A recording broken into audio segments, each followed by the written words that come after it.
Test 1 2 1 2. Testing 1 2 1 2. AC Sports Live.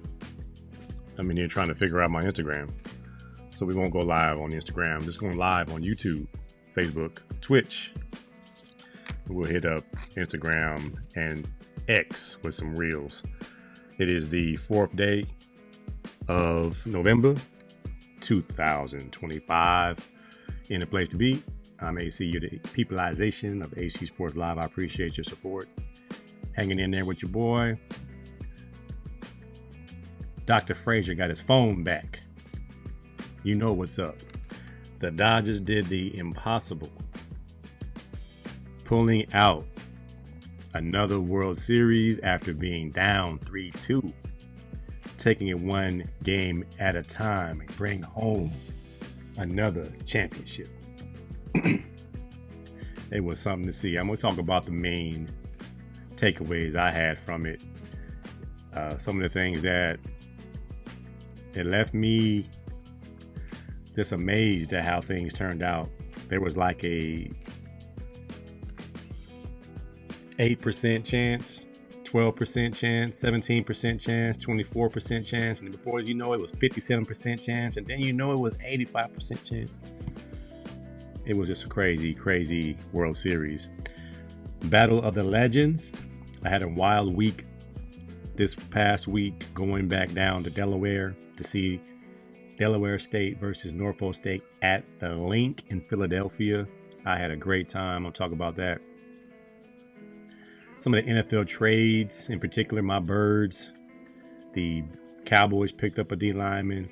Some moves, Sauce Gardner is moving. There's a lot going on in the NFL. And my 2 cents, my high school, Long Beach Poly, is not going to the playoffs. So I want to talk about that.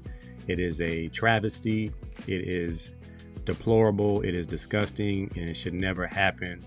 But we're going to talk about it so it doesn't happen again. In my Tender Love report, Jake Paul and the Gervonta Davis exhibition has been canceled. That has made my Tender Love report. Tender, man. Super tender. All on deck. All coming up next. Right here. Right now. On the AC Sports Live show. Let's get going. You're quite hostile. I got a right to be hostile, man. My people been persecuted.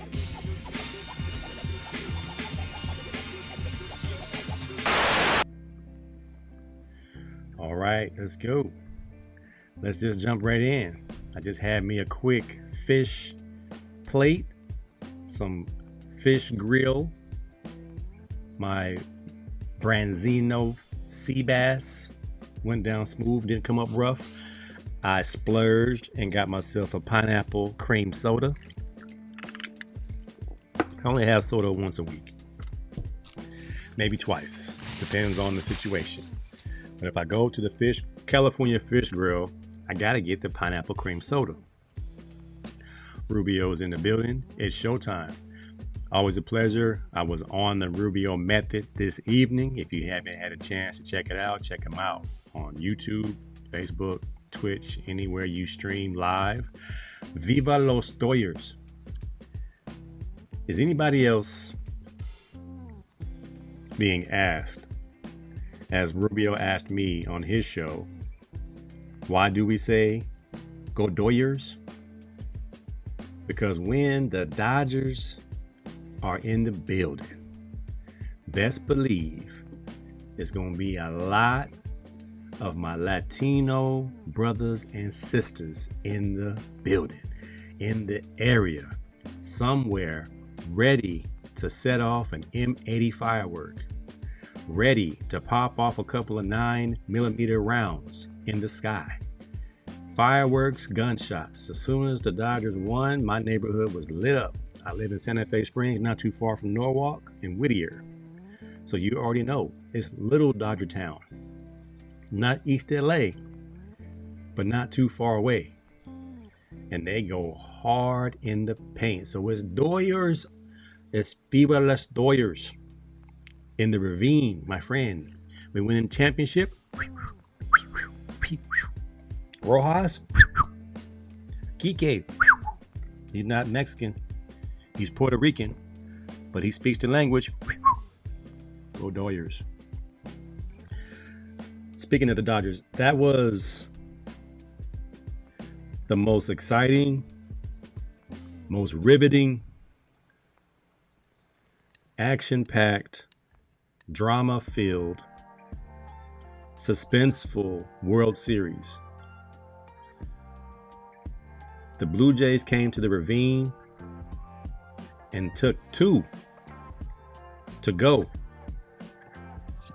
Going home to eat poutine in Toronto, needing only to win 1. To win the championship they haven't won since Joe Carter. And the scenarios they had in their favor. On the Rubio method, Rubio posted a graphic where it was bases loaded with 1 out in the 9th. The percentage of winning for the Dodgers at that point was 12%. So when the ground ball goes to Rojas and he throws out the runner at home plate, and Will Smith, the Fresh Prince of Los Angeles, steps off the plate and steps back on the plate, and the base runner does not dive head first to get the base closer, get closer to the base. He slides feet first and takes off that millisecond. That was the difference. Just look at the scenarios, man. I'm not playing videos because they always shut down my stream when I play videos from these big games, but they're everywhere. I put one on my story. The percentages of the game should have been over. So these are the notes I took. Game 7 is in itself a treat. Anytime you hear Game 7 in baseball or basketball or even in hockey, that means this game means everything. This is it. We've played 165 games, 2 and 3 playoff series if you include the wild card. And this is it. This game is the determining game for the champions. You had Ohtani versus Scherzer. Ohtani's being named the best player of all times because he pitched and he hit. He struck out 10 and hit 3 home runs. On a day you thought he wasn't going to perform. They say he doesn't hit very well when he pitches. Well, he dispelled that idea. Rubio said Rojas should never have to buy a drink again in LA. Only problem with that is hard to recognize him until he takes his hat off and you see he has blonde hair. He's not the most recognizable guy in the world. He's not very tall. He's stumpy. He's built like an uncle. Not even a dad body, he has an uncle bod. Bo Bichette hits a home run off Ohtani to make it 3-0.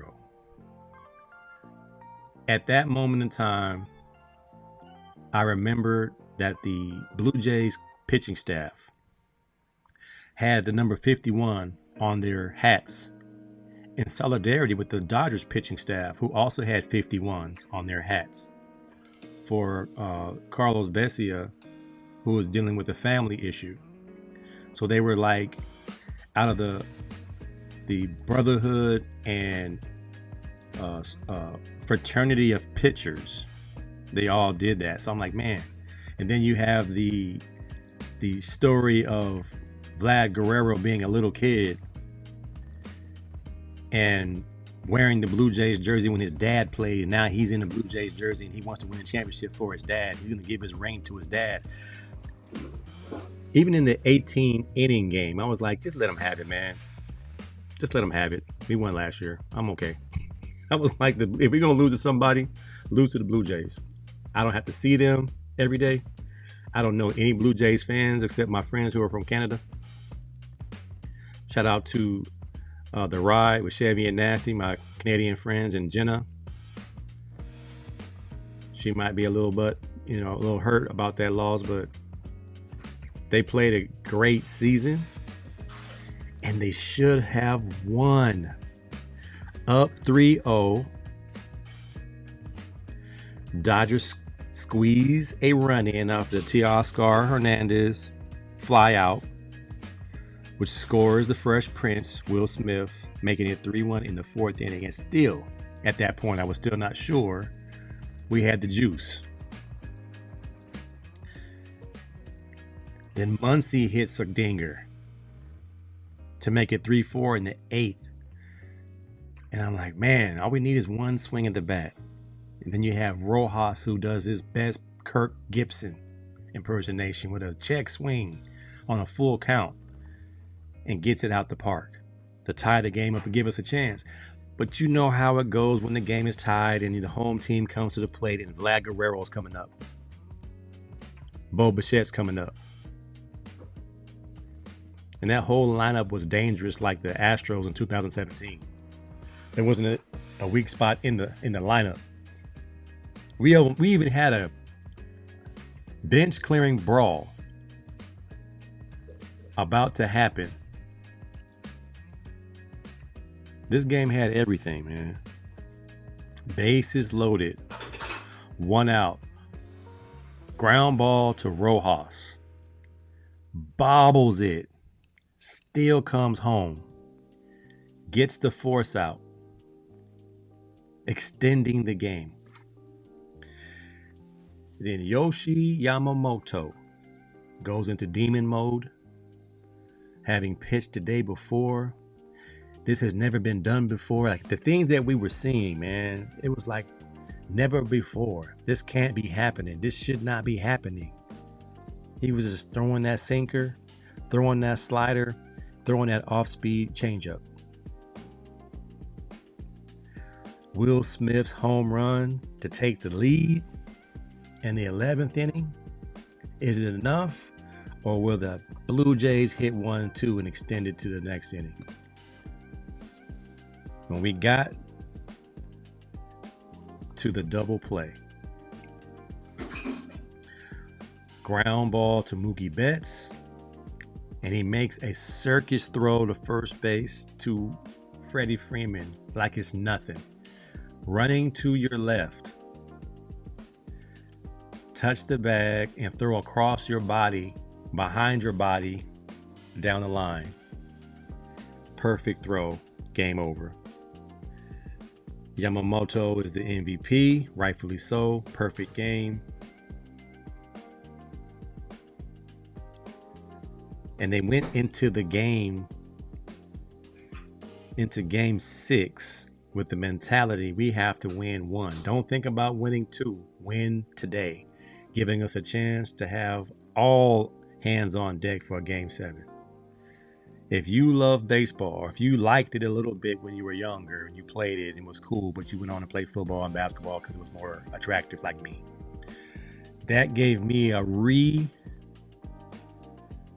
resurgence, a reminder, if you will, of how great the game of baseball is. I just hate that it's not as glorified and pushed to kids anymore. Like you have to play travel ball, which costs thousands of dollars. The kids in the neighborhood can't play baseball anymore at a high level because it's too expensive. But when I was coming up, baseball was basically the cheapest sport to play. I didn't get a pair of cleats until I was 14. I played baseball. Well, I did have cleats when I was younger, but when I went back to playing baseball when I was 13, I played pony baseball on the west side of Long Beach at Hudson Park. And my first couple games I was playing in British Nike sneakers.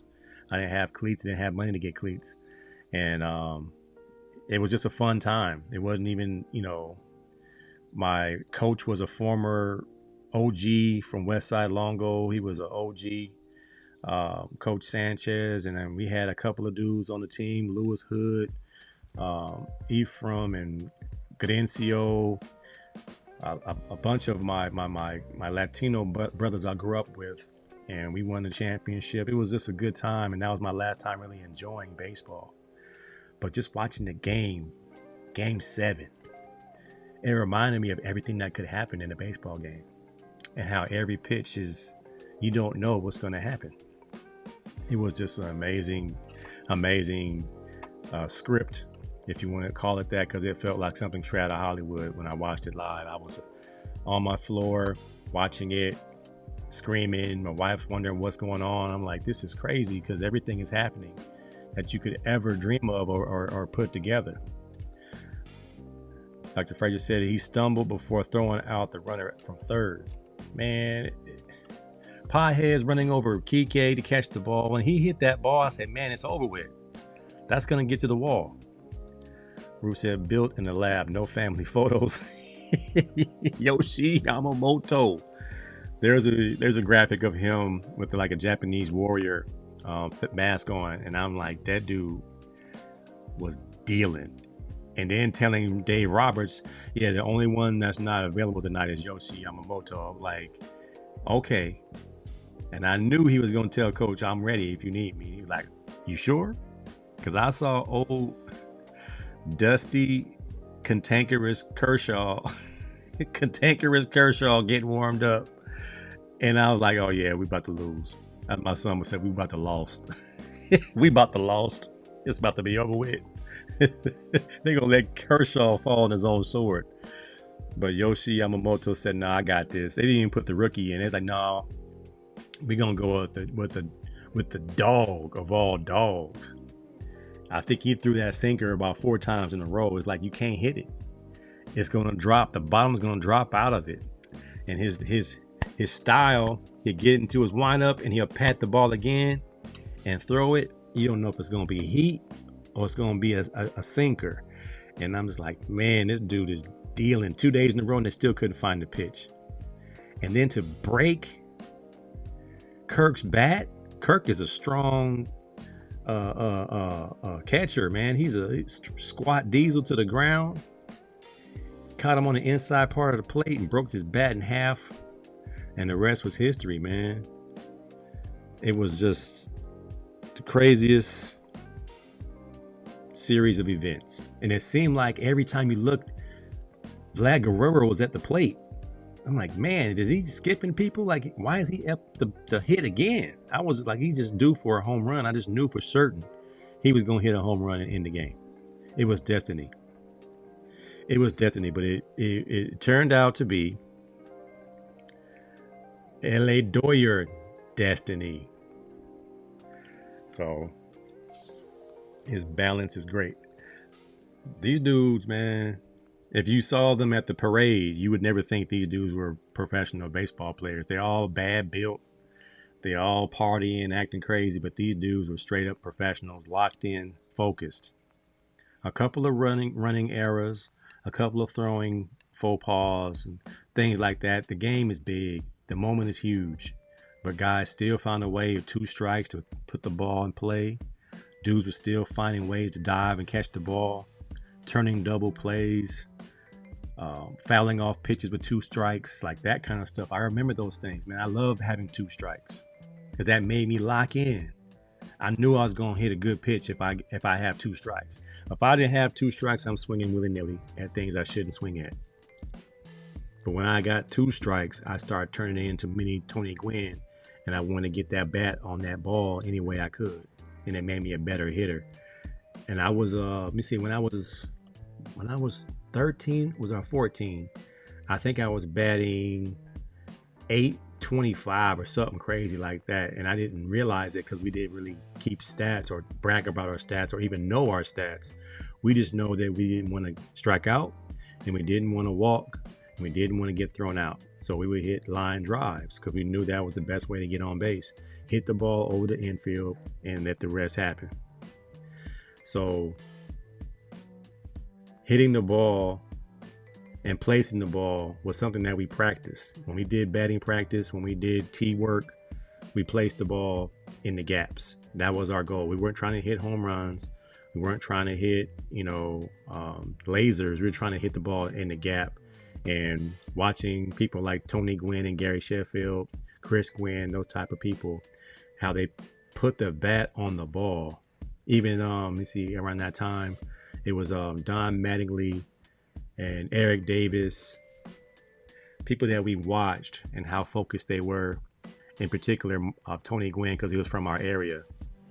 and we saw how he leaned over the plate. He leaned into the plate, giving the pitcher no room to pitch except in the strike zone below his elbows to his knees. And then he would get underneath the ball with the entire bat. He wouldn't swing level, he would swing up. So it'd be more bat on the ball. And once you learn that method, you can slap the ball any way you wanted to hit it.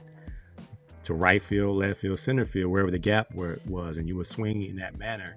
And it worked like a charm, especially when you're playing Pee-wee pony ball. And they're not pitching very fast yet. You can still place the ball like batting practice. So all those things came back to my memory watching that game, man.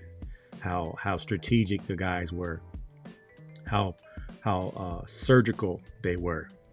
It was amazing, man. So I was very, very much entertained and pleased to have watched that live, even though I sat here and watched it by myself. I had a good time, man. Glad built like a sumo wrestler. Vlad or Kirk, them dudes, man. Rod Carew was another one. He left-handed. He put his whole body over the plate, and he would slap that ball. He wouldn't really try to crank it. He would slap it, and he would get on base. He would get base hits. You saw it later on in Ichiro would do that. They would slap the ball. They wouldn't necessarily try to crank it. They would slap it, and they would go to wherever they wanted to go, especially against the shift. When you see a lot of teams watching film and seeing where they go, where the ball goes, majority of the time when certain batters play, it was, the numbers game, percentage game. Chances are he's going to pull it. He's a pull hitter. So baseball, man, it's different. They got me wanting to join the adult league. If I join the 50 and over baseball league, I'm gonna be out there looking real spiffy. I like wearing my baseball uniform a certain way. I like having my pants on perfect. I like having my cleats laid out and have my hat nice and big, have a baggy jersey on.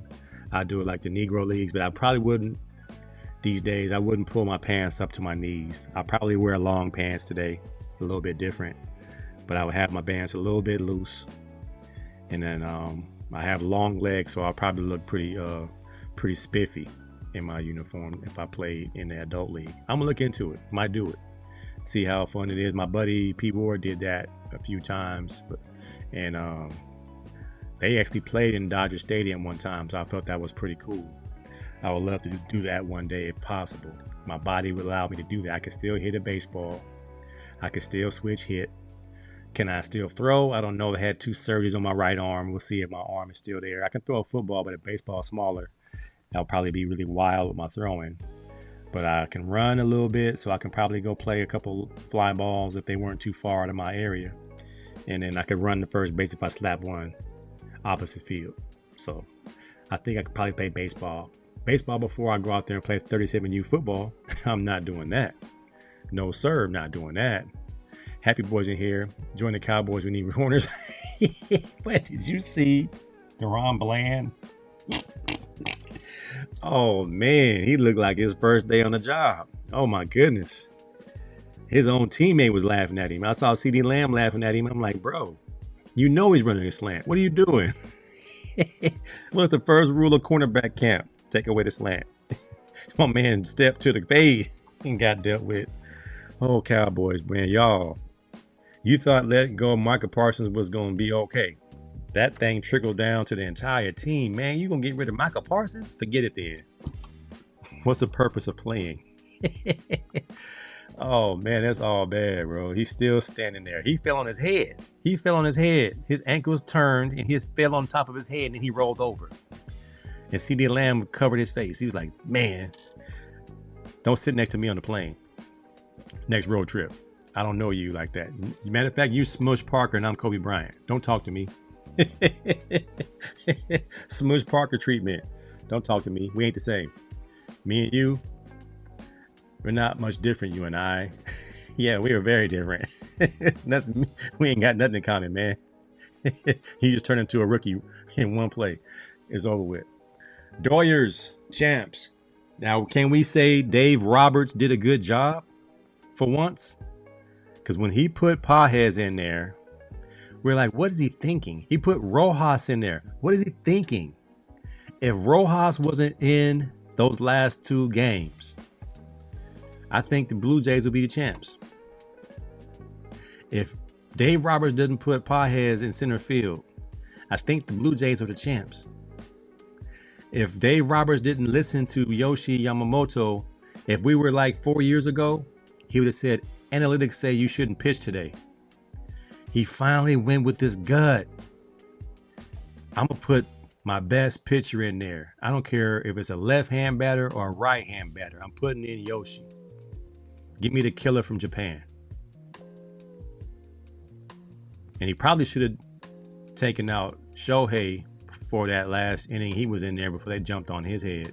It's just so hard to know when somebody's hit the wall and it's time to get him up out of there. But I know he was like, I'm going to live, I'm going to die with Yamamoto.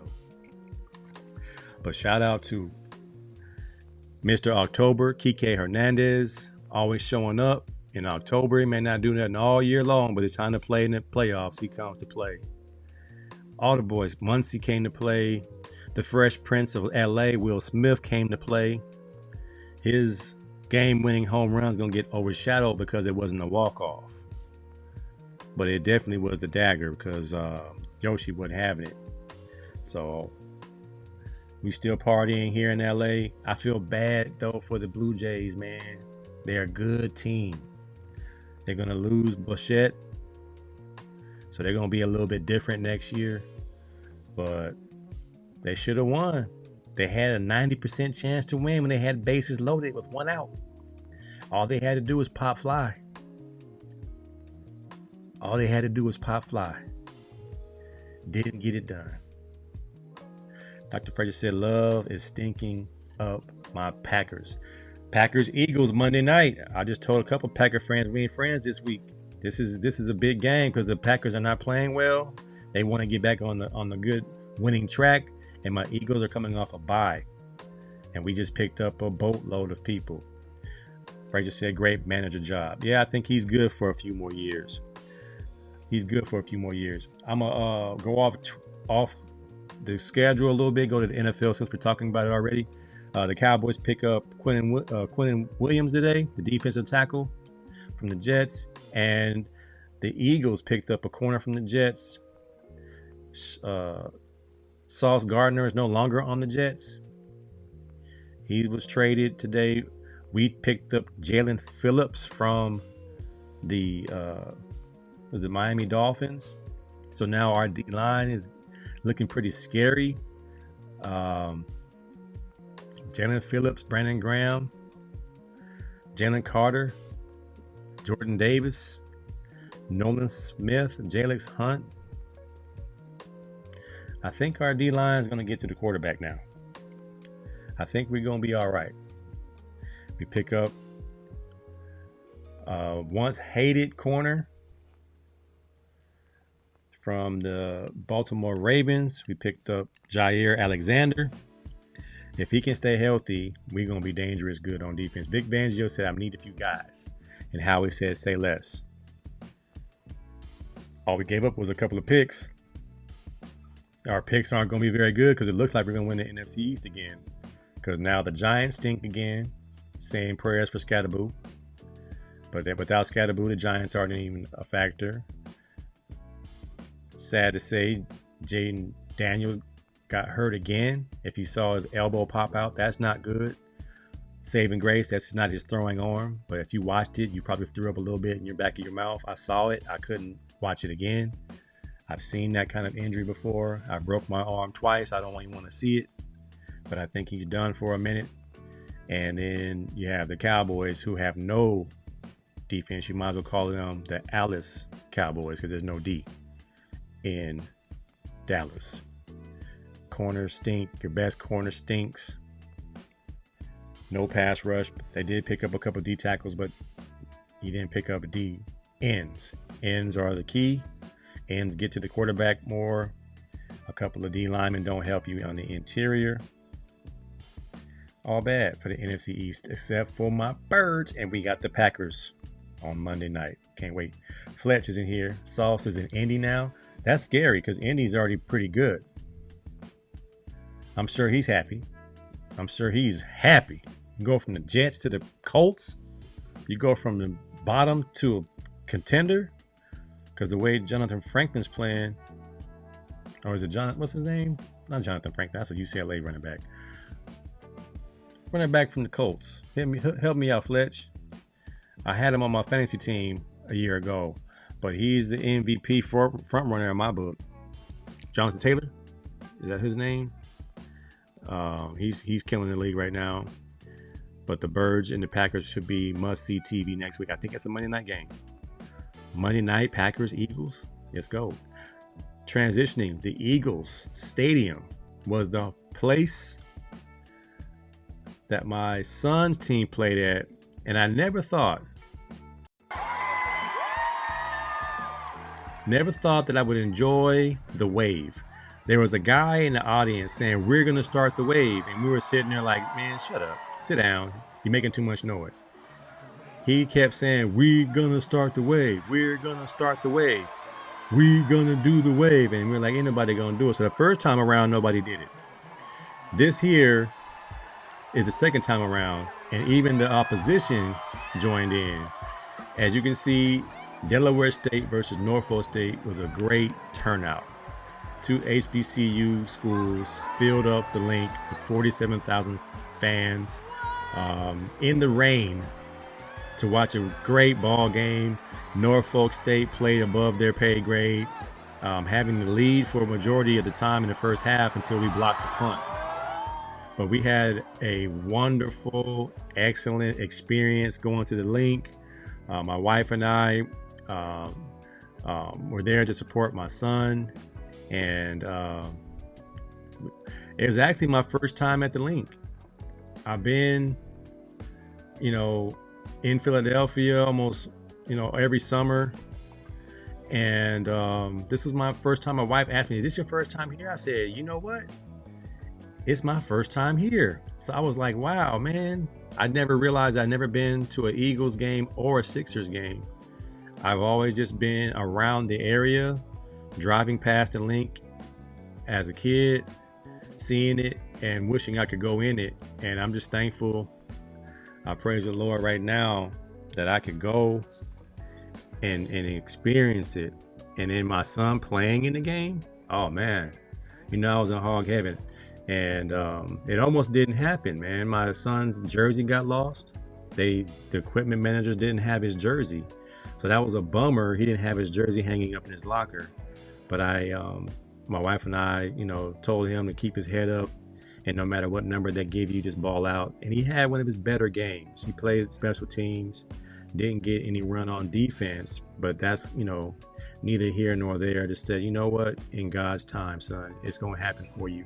And he went out there, had a special teams tackle, had a decleater block on kickoff return. So he was out there having a good time playing on that professional grass, having the professional arena feel. The Eagles staff was there to take care of them, took their jerseys, took their pants, set their lockers up. They had a good experience. And the Battle of the Legends, head coach Deshaun Jackson versus head coach Michael Vick. It was a very, very good game, sloppy game. It was very sloppy and all over the place for a while until we got our bearings. Imagine though, we played 3 days after the previous game because they played on Saturday, which means you got to turn right around and play on Thursday, which is not always easy, especially when you're playing in a game that's bigger than the game you played previously. This game was played at the link in prime time and under the lights. A little bit of rain made the grass slick. Guys had to worry about their footing a little bit, but they still went out there and gave a great performance. It was good because Norfolk played above their normal level. They actually played tough. They came back, got it within one touchdown. So it wasn't over till it was over. Ryan Pelham had a excellent game, a touchdown and an interception. So he's Delaware State's Travis Hunter, if you will. He was out there wearing number 16. He's typically number 5. But since he's playing both ways, he can't wear number 5 because Delaware State starting corners were number 5. On offense, he wears number 5, but he had to wear a number that's neutral so he can play both ways. So he was scoring touchdowns, getting interceptions, and they were naming the other kid who used to wear that number, who is no longer with the team, or is he redshirting, whatever it might be. So my son's jersey number was not correct, so he couldn't get his name called, and neither could Ryan Pelham. So that's another negative of HBCU life, and sometimes things aren't always perfect and sweet, but you still have an experience, to say the least. It is an opportunity that I'm just thankful for, that he's able to experience this, go to school out there. It's far away. My wife and I have to pack up and hop on a plane, 4.5 hour plane ride, and spend money for hotels and stuff like that. But it's worth it, man. It's worth it. Jimmy Mack, Stat Mac in the building. OG Neil in here. Make the wave great again. It was fun, man. I was just like, when they first started screaming, "Let's do the wave," I'm like, man, nobody feel like doing the wave. But once they got the whole stadium to do it, it was actually pretty cool. And that was my first time experiencing it being cool, especially when it's black folks. And sometimes we get in our way. We don't want to support the other team. We want to do our own thing. They playing their music during our music, and it was like a little battle. I expected battle of the bands. Now, I will say this. Norfolk's band beat Delaware State's band by presentation, by song selection, numbers. And I think Delaware got a lesson in that they have to come a little bit stronger. Norfolk had the nice uniforms. Do I have a video of that? I think I had a video of their band. Even down to, let me see. Do I have that? I did some video. Let's see if I can't get this on the show. And you'll see their band was rocking a little bit. I do have a video clip. Let's see if it'll play.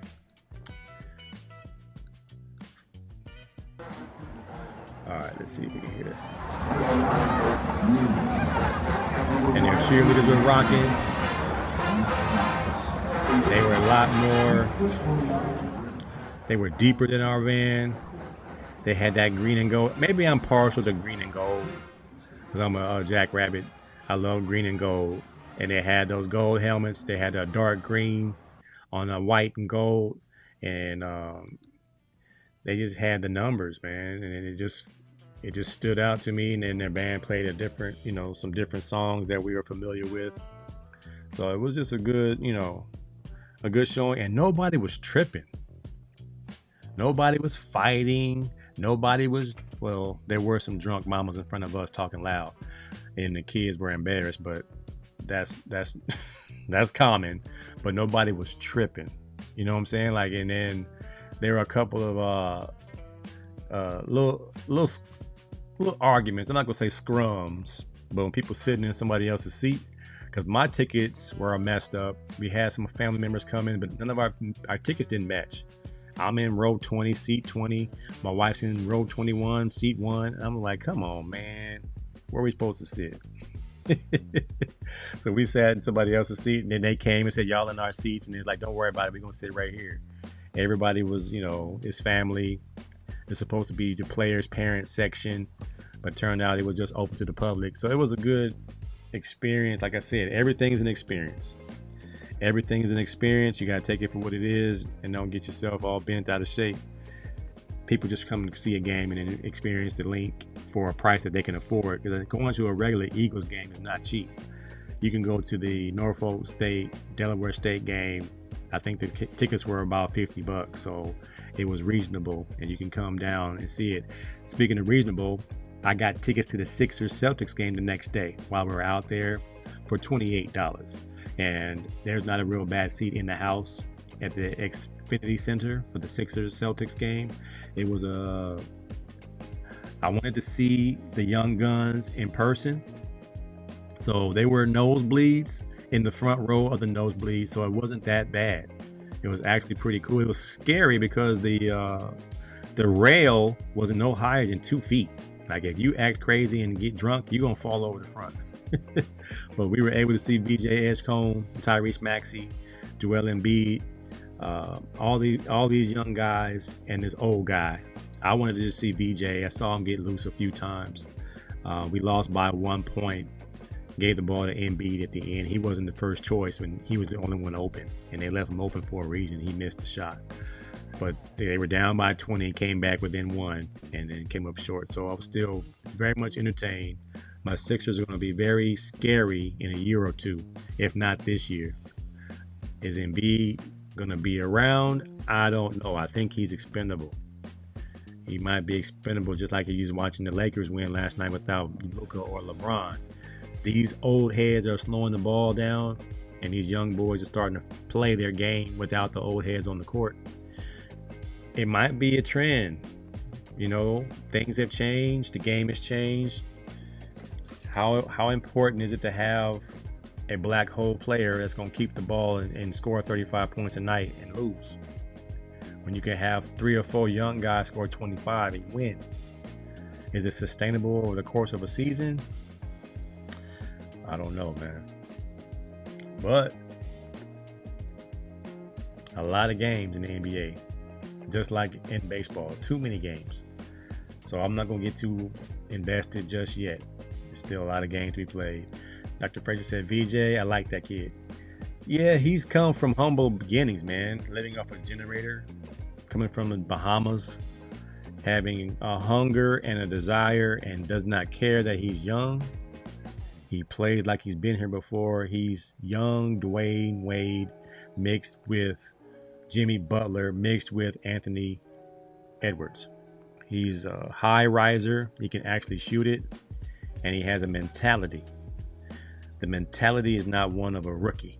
His mentality is of one who played 5 years in college or something like that. Like when Dwayne Wade came to the league, he was a 4-year player at Marquette. Came in the league, he was not a little kid. He was a grown man. So I think that's what VJ has. Him having the responsibility of taking care of some things, having some poverty to overcome. I think that is why he is where he is. As always, this show is brought to us by All In CDL Training, the future of commercial driving, located in Long Beach, California, at 3960 East Gilman Street. That is the location of my church. It's actually in the back, in a classroom, with trucks in the back of the parking lot. So if you are in need of a new career and you live in the Long Beach area or somewhere surrounding, you can come to the school and get your Class A license and be hired by a company, or you can be working for yourself if you can buy yourself a truck and be delivering things. It's doable, man. You got to put your best foot forward and get that done. Quit making excuses and get it done. Speaking of schools, my alma mater is Long Beach Poly, and I played a clip from the Game Stands Tall movie, and I thought it was appropriate because it kind of speaks to what's going on. So De La Salle and Long Beach Poly had a rivalry back in the early 2000s. When Poly was ranked number 2 in the nation, De La Salle was ranked number 1 in the nation with 150 wins in a row. And they were on a crash course to play. This scene from the movie, I don't own the copyrights. This is just a scene from the movie. I'm going to play it to prove a point that it's not just Mater Dei and St. John Bosco. City bus for a solid hour up to De La Salle. Our program attracts great athletes, plain and simple. Right, no matter how you get your players, you are stacking your team with cherry-picked talent. That's not a form of cheating? Let me get this straight. You want to penalize us for building a winning football program? I'm done with this. Nobody wins 151 football games straight without cheating. We will not play De La Salle next season. And then he jumps up and says who he will play. Done. We don't want to play you either. We'll play our 5 league games, and we'll fill our open slots with tougher teams from bigger conferences. Gee, seems like I heard the 49ers already have a full schedule. Who's left? Long Beach Poly. The whole crowd says, "Oh." Edson, Poly's the #1 high school team in all of Southern California. Yeah. Isn't it great? Polly, we talked about this. You never said you set it up. Nationally, we're #1. They're #2. They've been trying to get us on their schedule for 5 years. They're not afraid of us. Guys, can't wait to see you play Polly. They're not afraid of us. So that kind of struck a chord with me because I'm watching Netflix. And when you turn on Netflix, it just gives you movies that you haven't seen in a while or recently added movies. And I've seen When the Game Stands Tall when it came out. But this scene where the neighboring schools are saying De La Salle is cheating because they have kids from all over Oakland and Richmond and Concord, all the Northern California cities. And they all ride buses for hours to get there and get out of their environment. There's even a scene where a kid gets killed in Richmond who used to be on the team. And these are true stories. So in essence, De La Salle is a safe haven for kids who live in rough neighborhoods and want to have a better chance at being a Division I player at a big college. So you figured Maurice Jones-Drew and all these guys, DJ Williams, all go on to the NFL and have great careers. They didn't necessarily live in Concord, but they lived in surrounding cities and they went to De La Salle for a different opportunity. I'm all for that. Fast forward, Long Beach Poly was told by their own principal last week that they are not going to participate in the playoffs. And word on the street, since no one's going to come forward and say what's happening and who's at fault, word on the street, rumor or not,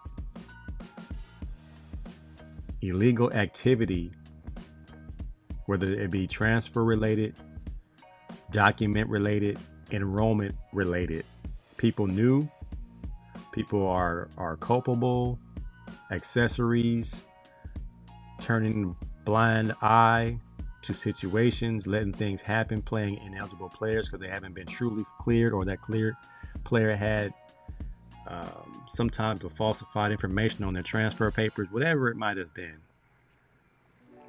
You up and pull the team out the playoffs without addressing the parents. And then the parents protested. I was in Delaware when this is happening. I'm getting a bunch of phone calls. What's going on with Poly football? And I'm thinking to myself, I have no idea what's going on. I thought it was all cleaned up. I thought the guy that brought in from Lakewood was the right guy. Turns out they had to let go of his wife who was running the strength program. And now it turns out that he might have been bringing in kids who weren't cleared. And he had played kids who weren't cleared for whatever reason. And I'm like, well, shoot, who's the fault here? Who's at fault? Who's liable? And who's responsible for this? So we can fix it, clean it up, and it does not happen anymore. We lost our playoff abilities a few years back when Antonio Pierce was the coach. And he did some shady stuff, bringing in all these transfers and things that weren't even things that we used to do in the past. Kids from different areas did come to Poly. But if you played football, you sat out your 5 games and you went about your business. Once you're in, you're in. The next year, you're good. Now, things have changed so much. To avoid the transferring and illegal documents, I'm always going to use my story of trying to get my own son into Long Beach Poly when he was an 8th grader to go to the 9th grade. Couldn't get in. I had a permit. He went to my mom's daycare, so he has his name on my mom's address. So that's a Long Beach address. I put Poly down for all 3 schools of choice. I didn't pick any other school. They put him in Lakewood without even discussing it with us. Not Cabrillo, not Browning, not Long Beach Jordan. They put my son in Lakewood.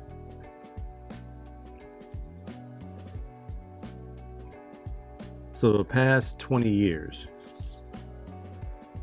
school of choice has not been school of choice. Parents and kids have had so much difficulty getting their kids into schools that might have even been their legacy school. I have an uncle who went to Long Beach Poly. He wasn't my real uncle, but my dad pretty much adopted him as his brother, which made me his nephew. And me going to Poly made him so proud because he was a Poly alumni from the 50s or something like that. So then my son has an opportunity to go to high school, and he is denied twice. So we tried again with a false address his freshman year, and it still didn't get him in. So it felt like some type of blockage. But this has nothing to do with what's happening right now. Right now, it's the wild, wild west with the CIF, in that every single prominent public school has been put under some type of microscope all of a sudden. And they're saying disgruntled parents have been complaining about their kids' playing time, and that there's somebody in the team who is ineligible playing. I can't imagine there are so many parents willing to jeopardize the entire team's eligibility because they're mad about playing time. Like, this is not club ball. This is high school football. And it's been happening for ages. A kid moves into the neighborhood and joins the team, and your son is no longer starting. And at Long Beach, probably the best players play. The problem with that is we don't get the kids that we used to get. Those kids now go to Bosco and Mater Dei, who have carte blanche to bring kids in because it's a private school. My kid ended up going to St. Anthony's. The alternative to Bosco and St. Anthony's on Bosco and Mater Dei is a Long Beach private school down the street from Long Beach Poly.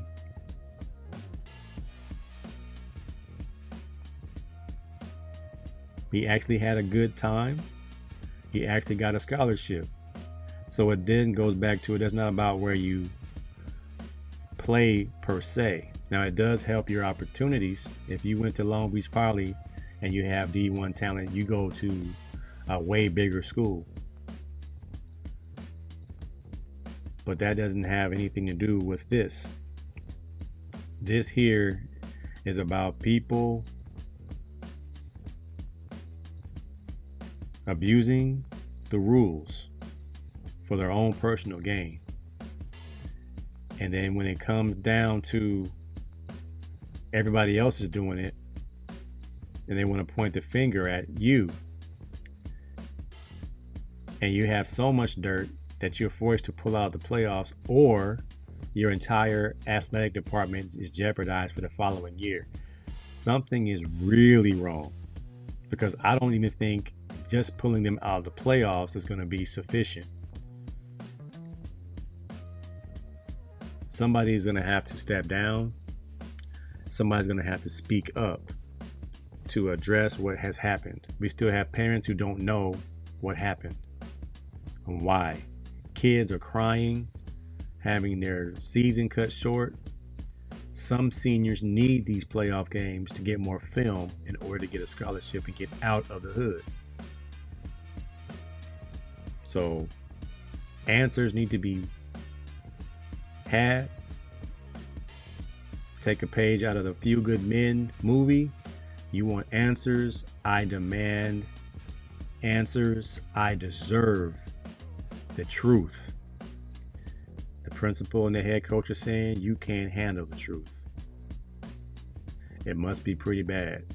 My prayers is not something that we can't reverse, something we can't fix.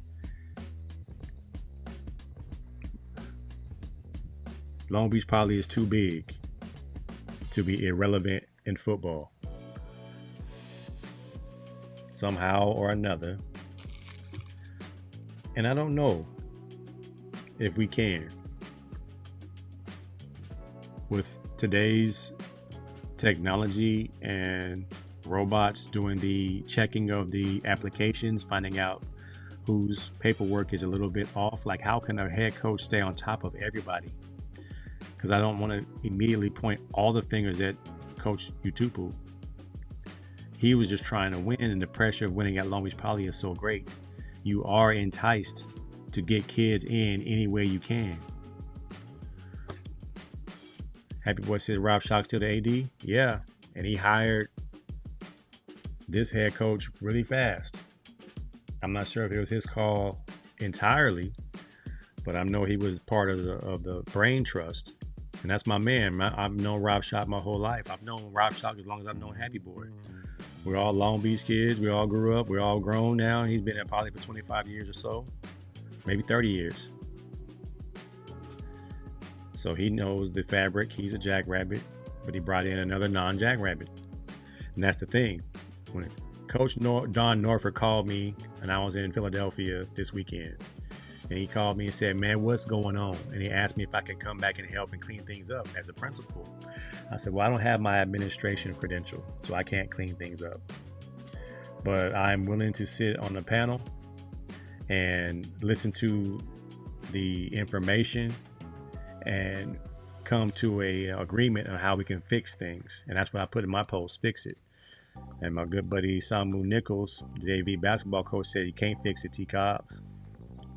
They're cheating. We've been cheating for a while. And I'm like, well, how come we still suck? How come the team's not any good? How come we cheating and we still getting beat? Our first 4 games, we getting our head beat in. We lost the Moore League. So we ain't cheating right. If we are cheating.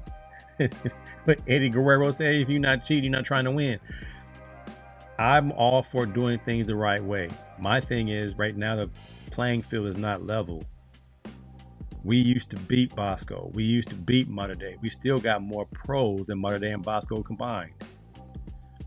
The athletes are at Long Beach Poly. The athletes want to go to Long Beach Poly. Long Beach Poly still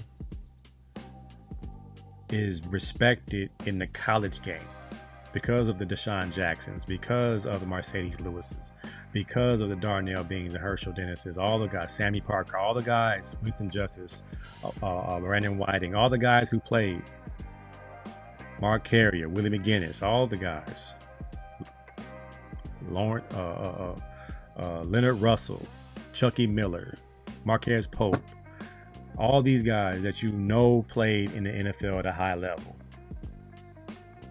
came from this fabric, this pedigree. The only modern day player I know that's making it is Amon-Ra St. Brown. And Bosco might have a couple of players, but again, our resume, we got Juju Smith-Schuster, who got what, 2 Super Bowls with the Chiefs. The longest tenured tight end in the history of the NFL, Mercedes Lewis. And he was part of that team that lost to De La Salle in 2001. I still blame Merle Cole Jr. for not giving the ball to Mercedes. He didn't give the ball to Mercedes, man. Rudy can battle in here. Go Doyers. I'm talking about y'all, man. Mater Dei, Bosco, Long Beach Poly used to be a trio rivalry. Those 3 teams in this area were tops. Now you can just slash out Long Beach Poly because we can't compete right now. And I don't know if we're gonna ever be able to get back on top with how CIF has come down on the transfers and all the paperwork. Got to get cleaned up, or the program's gonna suffer even more. But we're gonna still try to schedule these teams we can't compete with. I went to the Poly game. We might have had 40 people. In the Game Stands Tall movie,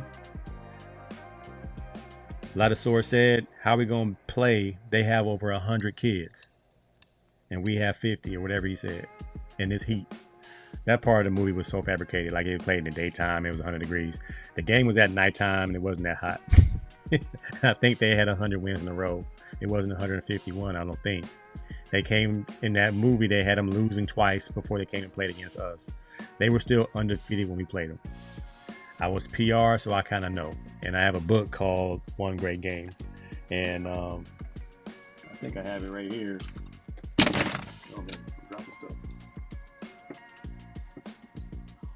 One great game by Don Wallace. I even have a quote in the game. And I think I said, one thing we didn't do, we forgot to score. Like, I think De La Salle's whole game plan was to let Herschel run between the 20s. But inside the 20s, really crank up the defense. Yeah, this was a great experience. Two culturally different teams going head to head. The good old days where a public school had a chance to play against a private school. Those days are long gone, and will they ever return? I don't know, but I know that Poly needs to be in the playoffs. I don't care what division. These kids deserve to play again, but they're not going to play this year. Hopefully they can get it cleaned up. Again, I'm willing to sit on the panel and talk about it and see what we can do to fix it. Going back, Dr. Frazier said Chauncey screwed his career and the new coach have them playing good. That's that interim magic where you don't know what the interim is doing, so you don't have no game plan. That's what we talked about last week. Interim coaches have success for about 3 weeks. And then when they found out who they are, it's no longer as simple. You like my uni, man? Oh, man, this is my jersey my brother got me for a birthday many years ago. Happy Boy played for Poly. I remember vets being packed when I played. Milk Bowl, banding games, etc. When Happy Boy played, man, I was dreaming of going to Poly. We had those big pads, them big jerseys. Happy Boy them had them neck rolls and they stomach out, trying to look sexy for the girls. It was a great time. Now, we got 35 kids out there, man. It's sad, bro. All right. I'm going to end the show. We're over time a little bit. Tender Love. Let's strike it up. Just real quick. The exhibition between Jake Paul and Gervonta Davis has been canceled. Yes, I repeat. Jake Paul and Gervonta Davis has been canceled. Jake Paul makes it to the Love Report because now all of a sudden he wants to destroy or echo what we already knew about Gervonta Davis. This is his statement. Gervonta Davis is an actual walking human piece of garbage. Working with him was an absolute nightmare. He's unprofessional, bizarre requests, showing up hours late for shoots, the numerous arrests and related accusations and lawsuits. All that stuff was already known. I don't even need to read anymore. He goes on to talk about how Gervonta is always in trouble and he's a woman beater, domestic dispute, domestic violence, all that stuff. We know that already. What we know to be the reason why he's not going to fight you is because you want him to take a dive and he won't.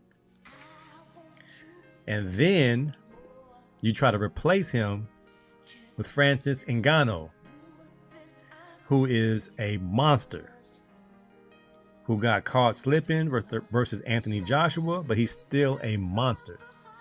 The fight makes no sense. That's what I think. That's my position. I have no interest because part of the deal is for you to take a knee. Tank ain't doing it. Ngannou ain't doing it. At this point, Jake, with all your money and all your publicity, you're going to make your money, but you're going to have to take a couple L's, man. You're going to have to fight some dudes straight up. You're going to have to stop being tender with these throne fights, these exhibitions on Netflix. You make a ton of money. We get it. We appreciate all that you've done for the women's game. If you're a team women, we get it. We know that you like that part. All the women support you or whatever. Now you messed up Alicia Baumgartner's money because now you don't have a fight. You can't find a taker. No one's going to take a dive for you right now.